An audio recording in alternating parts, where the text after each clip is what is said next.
debt in a way is all around us, and that the equity we have in a house is something which is not necessarily needing to be locked away.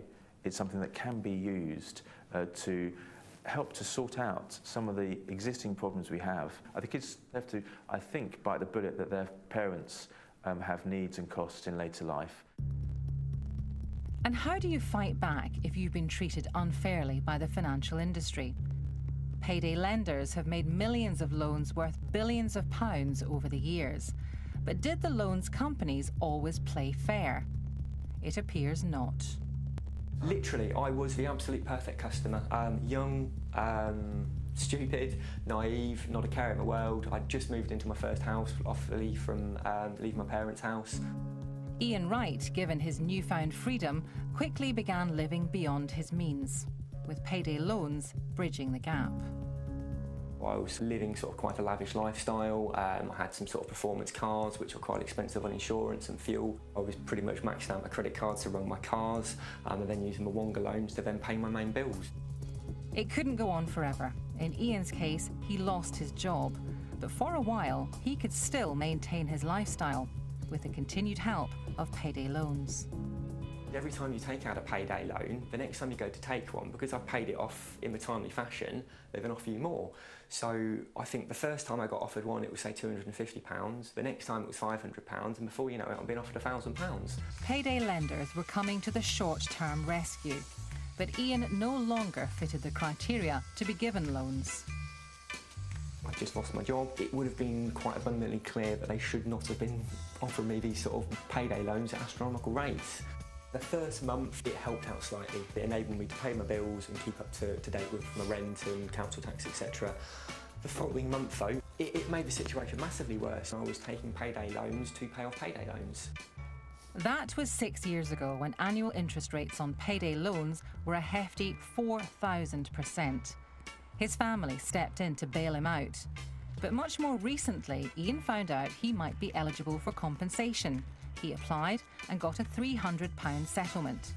Claimants have been known to get more than £3,000 refunded.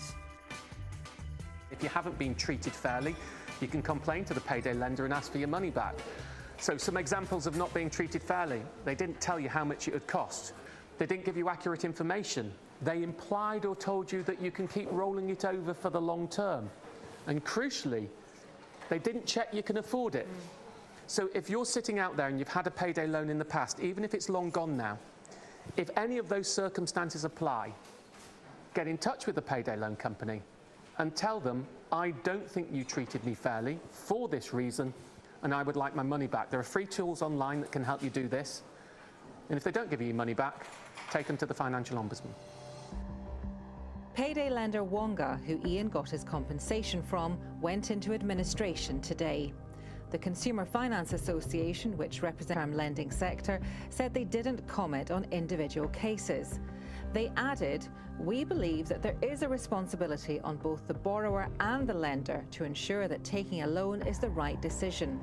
There are strong protections in place, and if things go wrong, we would urge you to contact your lender as soon as possible."